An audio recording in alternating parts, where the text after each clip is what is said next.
토지를 영구히 팔지 말 것은 토지는 다 내 것임이니라. 너희는 거류민이요 동거하는 자로서 나와 함께 있느니라. 너의 기업의 온 땅에서 그 토지 무르기를 허락할지니 만일 내 형제가 가난하여 그의 기업 중에서 얼마를 팔았으면 그에게 가까운 기업 물을 자가 와서 그의 형제가 판 것을 물을 것이요 만일 그것을 물을 사람이 없고 자기가 부유하게 되어 물을 힘이 있으면 그 판 해를 계수하여 그 남은 값을 산 자에게 주고 자기의 소유주로 돌릴 것이니라. 그러나 자기가 물을 힘이 없으면 그 판 것이 희년에 이르기까지 산 자의 손에 있다가 희년에 이르러 돌아올지니 그것이 곧 그의 기업으로 돌아갈 것이니라. 성벽 있는 성내의 가옥을 팔았으면 판지 만 1년 안에는 물을 수 있나니 곧 그 기한 안에 물으려니와 1년 안에 물이지 못하면 그 성 안의 가옥은 산자의 소유로 확정되어 대대로 영구히 그에게 속하고 희년에라도 돌려보내지 아니할 것이니라. 그러나 성벽이 둘리지 아니한 촌락의 가옥은 나라의 전토와 같이 물러주기도 할 것이요 희년에 돌려보내기도 할 것이니라. 레위 족속의 성읍 곧 그들의 소유의 성읍의 가옥은 레위 사람이 언제든지 물을 수 있으나 만일 레위 사람이 물이지 아니하면 그의 소유 성읍에 판 가옥은 희년에 돌려보낼지니 이는 레위 사람의 성읍의 가옥은 이스라엘 자손 중에서 받은 그들의 기업이 됨이니라. 그러나 그들의 성읍 주위에 있는 들판은 그들의 영원한 소유지이니 팔지 못할지니라. 내 형제가 가난하게 되어 빈손으로 내 곁에 있거든 너는 그를 도와 거류민이나 동거인처럼 너와 함께 생활하게 하되 너는 그에게 이자를 받지 말고 내 하나님을 경외하여 내 형제로 너와 함께 생활하게 할 것인즉 너는 그에게 이자를 위하여 돈을 구워주지 말고 이익을 위하여 내 양식을 구워주지 말라. 나는 너희의 하나님이 되며 또 가나안 땅을 너희에게 주려고 애굽 땅에서 너희를 인도하여 낸 너희의 하나님 여호와이니라. 안녕하십니까 사랑하는 근수교회 가족 여러분, 6월 13일 근수 매일 말씀 시작하겠습니다. 오늘 본문은 레위기 25장 23절에서부터 38절까지의 말씀입니다. 계속해서 희년에 대해서 이야기하고 있죠. 어제부터 오 목사님께서 희년에 대해서 너무나도 잘 설명해 주셨는데요. 오늘은 그 희년 중에서 특별히 토지에 관한 부분입니다. 오늘 성경 본문을 잠시 요약해 드리자면 모든 땅에 대해서 하나님이 말씀하시기를 내 것이라 라고 얘기하면서 기업의 온 땅에서 그 토지를 무르기를 허락한다. 여기서 토지를 무르다는 것은 어떤 한 사람이 있었습니다. 이 사람의 배정된 땅이 이스라엘 백성들은 다 있었습니다. 자신의 가문의 땅도 있었고요. 자신의 집안의 땅도 있었습니다. 그런데 상황이 열악해지자 그 땅을 팔 위기에 처했을 때에 팔 수 있었습니다. 하지만 그 땅을 팔고 나서 또 어느 정도 돈이 있었을 때에 나 파는 거 없이 하련다, 무르기를 하련다 라고 이야기할 수 있었다는 것이죠. 그래서 오늘 본문 23절부터 28절까지는 만약에 형제 중에 한 명이 팔게 되면 기업 물을 자, 그러니까 친인척순으로 따져서 순번이 있습니다. 제가 만약에 땅을 팔게 되면 저희 어머니, 아버지, 형, 동생 쭉쭉쭉 저와 가까운 순서대로 이 땅에 대한 권리를 주장할 수 있는 사람이 쭉쭉쭉 있었습니다. 그런 사람에게 담당을 시키거나 혹 형제 중에 그 누구도 제가 만약에 땅을 팔았는데 저희 친인척 중에 누구도 그 땅을 되찾을 수 있는 돈이나 힘이 없다면 희년이 될 때까지 기다렸다가 다시 돌려받는. 그래서 이스라엘 백성 가운데 특별히 이 땅 개념은 49년짜리 계약입니다. 그래서 어떤 문헌에는 이런 말도 있습니다. 만약에 희년이 9년밖에 남지 않았을 때의 그 땅의 값은 40년 전의 땅값보다 현저히 떨어지겠죠. 왜냐하면 9년 이후에는 다 돌려주어야 하기 때문입니다. 그래서 이 당시의 토지 거래는 그 연수, 희년에 얼마나 남았는가에 따라 계산되었다고 합니다. 29절부터 34절까지는 성벽 안의 땅에 대한 이야기인데요. 성벽 안의 땅은 영원히 귀속될 수 있었습니다. 지금의 부동산과 비슷한 시스템이죠. 성내에서 가옥을 팔았다면 그것은 산 사람에게 영원히 기속된 것입니다. 하지만 1년 안에 그 판 가옥에 대한 값을 지불할 수 있다면 다시 돌려받을 수 있고요. 1년 안에 만약에 그 판 값을 갚지 못한다면 그 땅은 그 산 사람에게 영원히 기속됩니다. 하지만 특별하게 레위인은 그 성 안의 가옥이라 할지라도 돌려주는 법, 언제든지 물을 수 있는 법이 있었습니다. 왜냐하면 여러분 아시다시피 레위인은 제사를 관장하는 족속들이었습니다.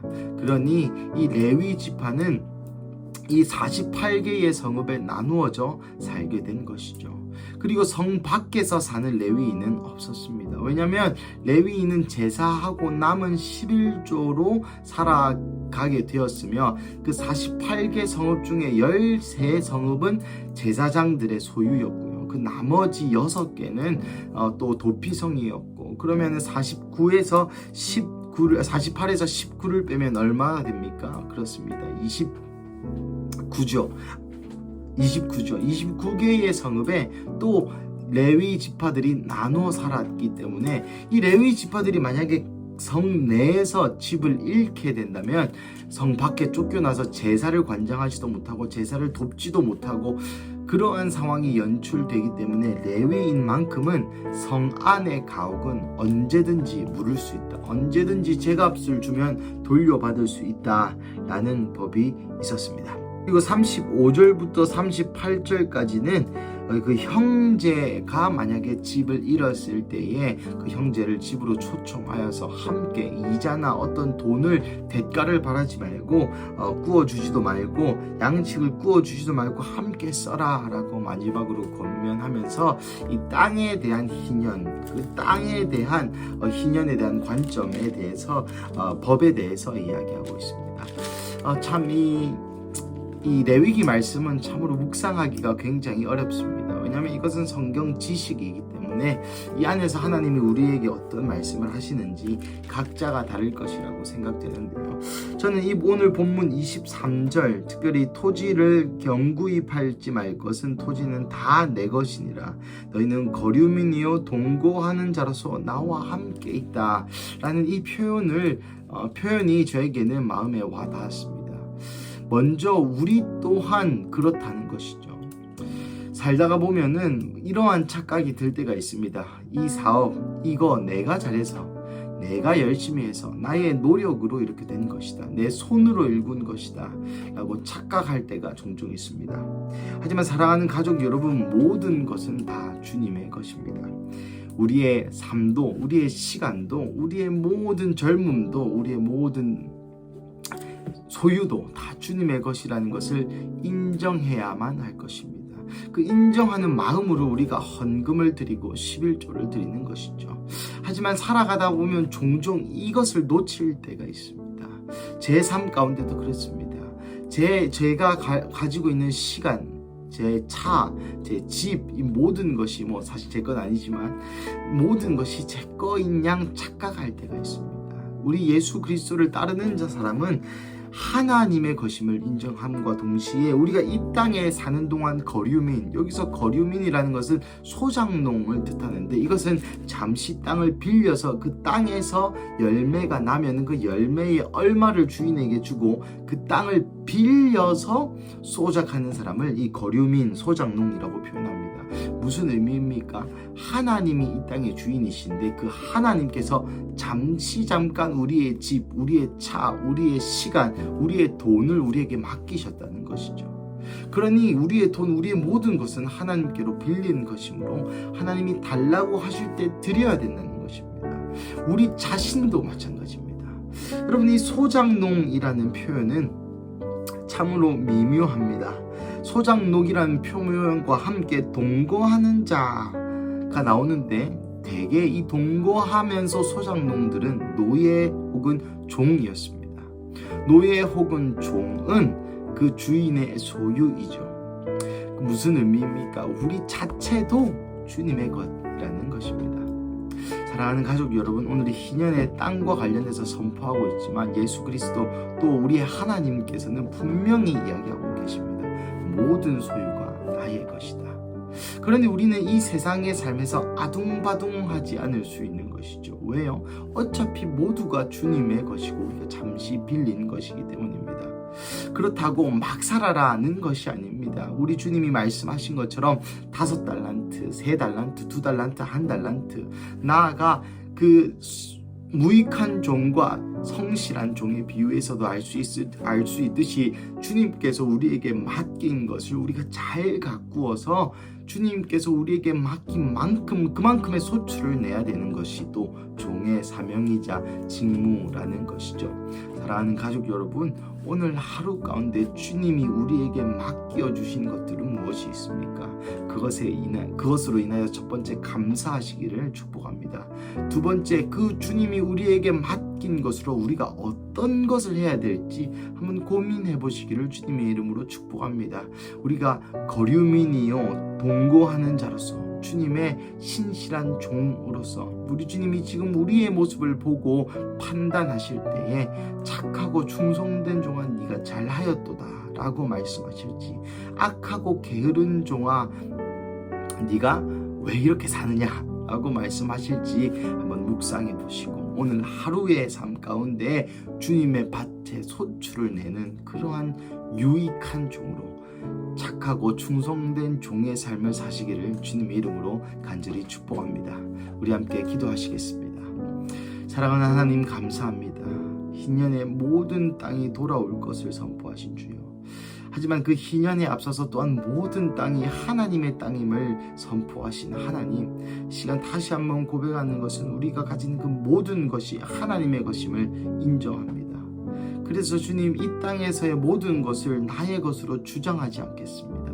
나아가 나의 모든 것이 하나님의 것을 인정함으로 하나님께서 쓰시고자 하는 곳에, 하나님께서 원하시는 바로 그곳에 나의 돈도, 나의 노력도, 나의 실력도, 나의 시간도 쓸 것을 이 시간 다시 한번 고백합니다. 그래서 주님, 내 양은 내 목소리를 듣는다고 말씀하시는 주여, 우리가 오늘 나의 시간과 돈을 어디에 써야 될지 주님 알려주시옵소서. 그래서 그 시간대로, 그 돈대로, 그 뜻대로, 그 재정대로 재정이 흘러가야 할 곳에 우리의 재정과 돈과 시간을 흘려보내는 그러한 우리 큰숲 가족 되기를 간절히 축복하며 기도합니다. 주님 감사합니다. 이 모든 말씀 살아계신 예수님의 이름으로 기도드립니다. 아멘.